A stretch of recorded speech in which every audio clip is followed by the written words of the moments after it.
welcome back. Welcome to my first episode of Cooking with Emily or Baking with Emily. I am in the kitchen and I'm about to make some pumpkin spice donut holes.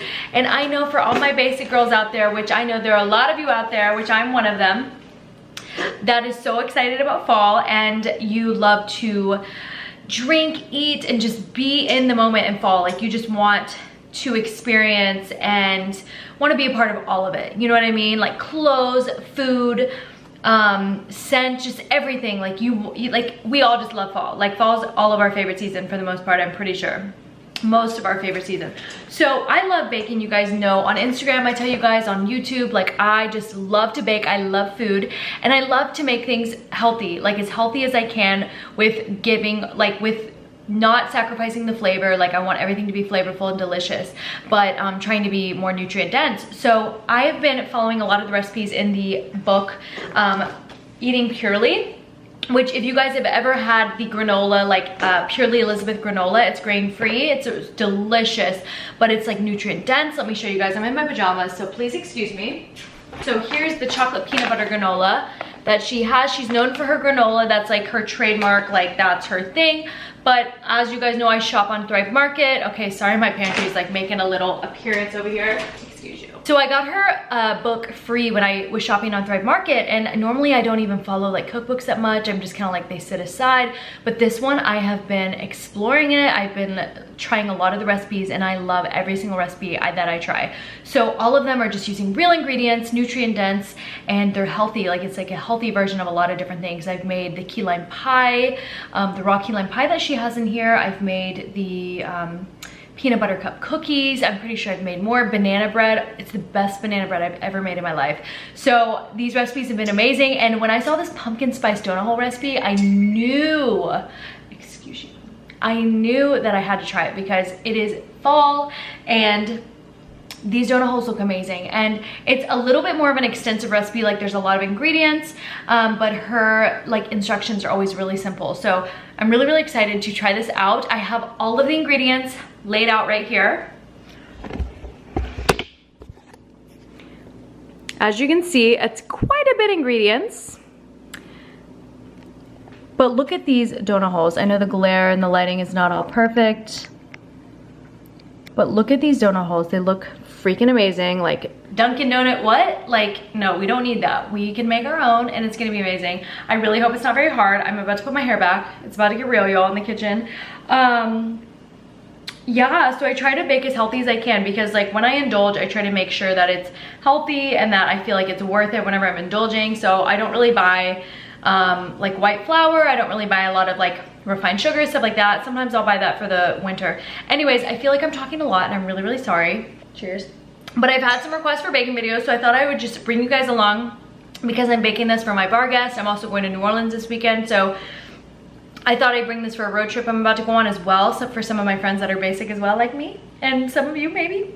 So yeah, I hope that you guys enjoy this. I know it's different for my channel, but I hope that you guys enjoy it. I feel like it goes along with the fall theme. So let me know what you think. If you like this video, if you like more cooking videos, give me a thumbs up. Please subscribe to my channel. Click the bell by my name if you want to get alerted for my videos. Follow me on Instagram and Snapchat, you guys. I love you so much. Let's get into this baking video. By the way, this is the first time I'm ever making these, so crossing my fingers that it goes okay. Okay, I feel like that intro was like 10 minutes long, not even gonna lie, and I feel like I look bald like this, but I just washed my hands, so they're good. I'm super germaphobe, so like, don't even worry. I feel like I have a confession. If you watch Caitlin Bristow's or listen to her podcast, like she has confessions, and I'm all about like trying to think of what my confession at the moment would be. I am like the ugliest, you know how there's ugly criers? I'm the ugliest baker. Like I make a mess. I always clean it up because I have major OCD and I'm kind of a clean freak. I'm definitely a clean freak, but I make a mess. I'm like messy and blah, blah, blah. Like I watch some people bake on Instagram and stuff and I'm like, damn, like you're so perfect at it. But like for me, this is gonna be rough because I get a little bit messy sometimes. So I've read over the recipe a couple times. It says preheat oven to 350. I already have that preheated. Spray a mini muffin tin for regular muffin tin with nonstick spray. I've already done that. It's over sitting aside. I don't have a mini one, so it's just a regular size. So I sprayed it with some coconut oil spray. combined flours in my big bowl. So this is my baking bowl I always use. I don't know where I got this. I think I got it from Dawson, Maine, which I got a lot of my furniture from Dawson, Maine when I moved into my apartments. So we're gonna use, we're gonna set aside an interval combined flours. So I heard that whenever you add flours to your baking, you don't, like a lot of people scoop with like your measuring stuff, but really you're supposed to use the bag like so, which I just got on Thrive Market. If you follow me on Instagram, you probably saw that. But you're supposed to actually pour the flour into the measuring cup instead of scooping it. I think it's because it kind of creates the air instead of getting it so compact. So, ooh, that smells like baby formula. I've never used millet powder, and I don't even know if I'm saying that right. I wish I could get the still shots of like me pouring the stuff in and what it looked like, but y'all, I ain't got time for that. So we're gonna do a half cup combined flours. We're gonna do a half cup of the millet flour.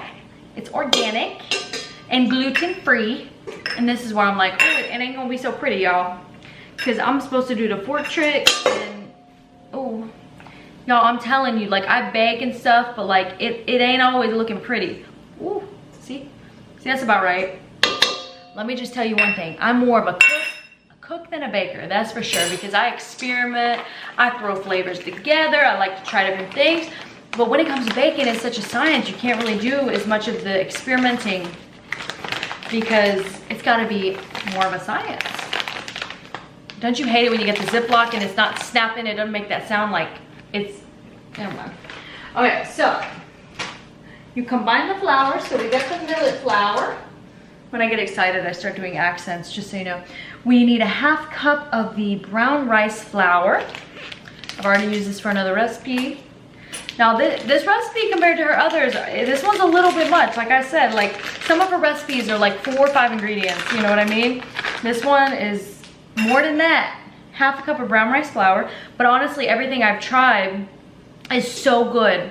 So, see, I should probably measure that better, but you see I'm just doing like the, not the most. 4 tablespoons of almond flour. Like this is down to the wire right here. You see tablespoons of flour, you know that they have tested this shit in almond flour. So we have 3 different types of flour in here. 1. Combined flours and spices. Baking powder. So the baking powder is 2 teaspoons. I'm so excited I'm doing this video. I feel kind of like I'm on the cooking channel, you know? I feel like I'm on Food Network or the cooking channel, which is like my favorite. 1 teaspoon of 2 teaspoons of baking powder. That's a lot. I feel like that's a lot of baking powder. Okay, all right. But I love the cooking channel, so I'm excited. Okay, so we're adding our spices in here. So I'm doing the cinnamon. Hello. I've kind of thought about doing like a what I eat in the day, but like it's so not normal. Like, okay, I feel like I need to shut up. Okay, so half a teaspoon of cinnamon. Half of it, no, that's a tablespoon. Half of a teaspoon, I gotta get that. All right, come on, come to mama. So I use the Thrive Market cinnamon. Like I've said before, I am not sponsored by them. Hopefully one day, because I freaking love Thrive Market. If you have not used it before, you really should. I don't know what you're waiting on. Their prices are unbeatable. So half of a teaspoon of cinnamon. I always have to double check because I mess stuff up all the time. Recipes, you guys, like, I am not perfect. Nobody is, but I'm really not. Okay, half of a teaspoon of nutmeg. Nutmeg is a lot lighter than I would think. Ugh. Don't you hate that?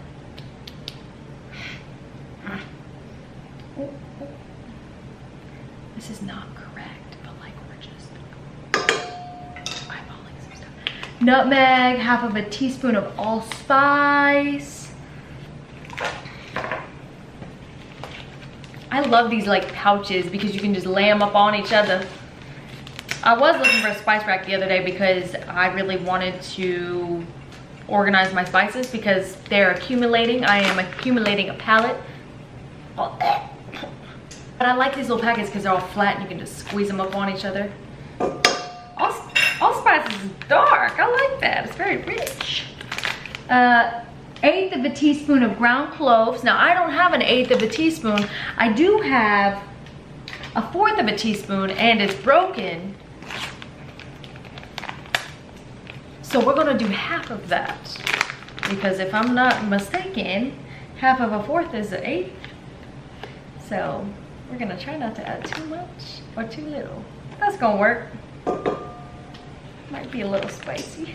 Half of a teaspoon of salt. I'm just gonna use some sea salt. I have all different types of salt. I use sea salt flakes. I use regular salt. I use sea salt. I use pink salt. I use it all. I love me some salt. Half of a teaspoon of salt.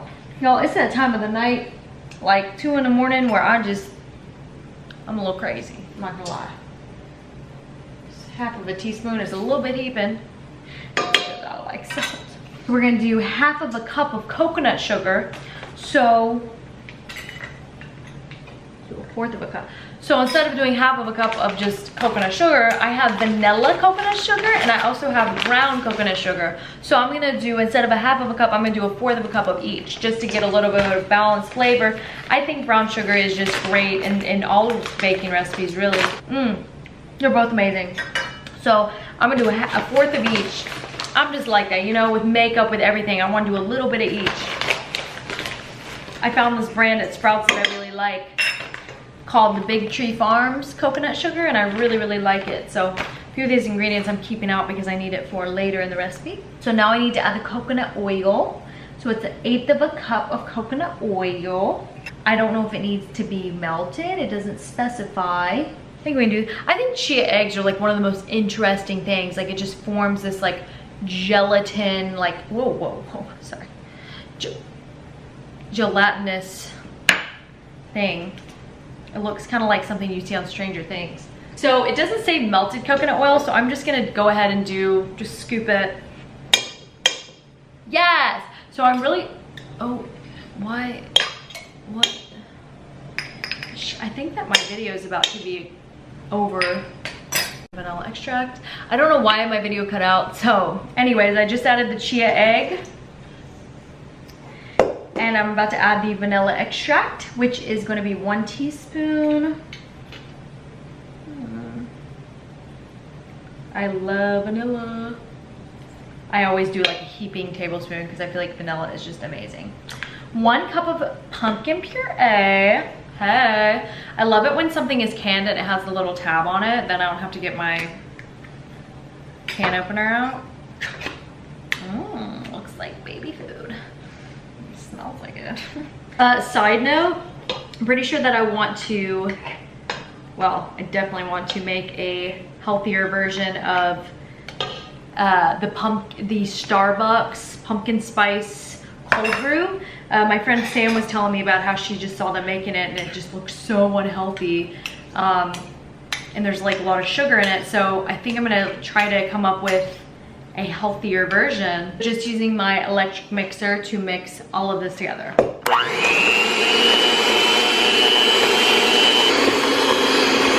All right, so I just placed them in the oven and I will be baking them for 15 minutes. Usually I'll do like half one side, I flip them around, and then I do the other half on the other side. Depending on how these turn out, I might add a little bit more flour to the next batch that I do, and I'm sure this will just be like half a batch maybe, because there's a little bit of batter left. So I might add a little bit of flour because it is a little bit watery. Like, it says roll them into balls, and like you can't really because they're a little bit, they're not firm enough. So we'll see how this batch turns out, and if they flatten out too much, then I'll add a little bit more flour to the mix. All right, so my second batch has cooled off over here on the rack, and I have my first batch sitting right here. I know the lighting is so bad and they don't look very photographic, whatever. But this is what they look like, the texture, the consistency. Obviously, they don't really look like a donut hole. It looks more like a cookie. But the second batch, I had to play a little bit with the recipe, and I added some more flour so that they were a little bit more dense, I guess you could say, not as liquidy. So these obviously resemble more of a donut hole, even though it's It's not as round as I would like. Some of them are a little bit more round. So I don't know, I'm gonna have to play around with this recipe. It's the first time I've ever made these, just so you know. So all you do is you dip, so since I already did that first batch in this, obviously it's a little, got some cinnamon sugar in there. But so you do coconut oil in one, and then this is a cinnamon sugar concoction, and I use coconut sugar. So you just mix those both together, and then I will set those over here. So I already tried them and they're so good, you guys, they're awesome. So I'll have to play around with it and see what I can do to make it more of like the donut hole shape. But for now, they're just gonna be in this shape, so whatevs. But they're really, really good. They're very tasty, and I know they don't look super appealing, but I swear they're good. Okay, so we are all done with the pumpkin spice donut holes, and this is what they look like. I don't want to dump them so you can see them. They honestly turned out so good. I already had one and tried one. I was gonna do one on camera, but y'all, it's so late. It's like 3:22 right now. I'm so embarrassed to be telling you guys that. I probably have stuff on my face. I'm so tired. Literally all I have on my face right now is foundation, concealer, and mascara. Nothing else. So my makeup is not on point today, just so we know. But I wanted to just show you guys this recipe because I'm in the mood to get basic. I'm in the mood for fall. So these donut holes are so good. They don't look like donut holes, like they don't look like the picture, sadly. I don't know what I did wrong. But sometimes you just gotta like play around with recipes because it's either like maybe the brand that I'm using, which I feel like I always like get the best of the best, or at least I try to, like the best flour, the best butters, the best, you know, eggs, whatever it is. So I don't know what the deal is. Maybe it's like my appliances in my kitchen. I'm not really sure. So yeah, trial and error. I mean, I know I used the bigger muffin tin instead of the mini muffin tin. So maybe I'll try it next time, see if that changes anything. But other than that, they taste really good and they're healthy. So that's great, even though it's not the appearance that I necessarily want, because these look more like cookies than donut holes, even though some of them do look a little bit more like donut holes. So I adjusted the recipe round 2. Anyways, I hope that you guys enjoyed this baking video. I know it's my first baking video, it's a little bit different, but please don't forget to give me a thumbs up if you did enjoy, and if you want to see more of them, subscribe, sign up for alerts by clicking the bell by my name. I hope that you guys enjoyed this video. Follow me on Instagram. I love you so much, and I will see you guys in my next video. Bye.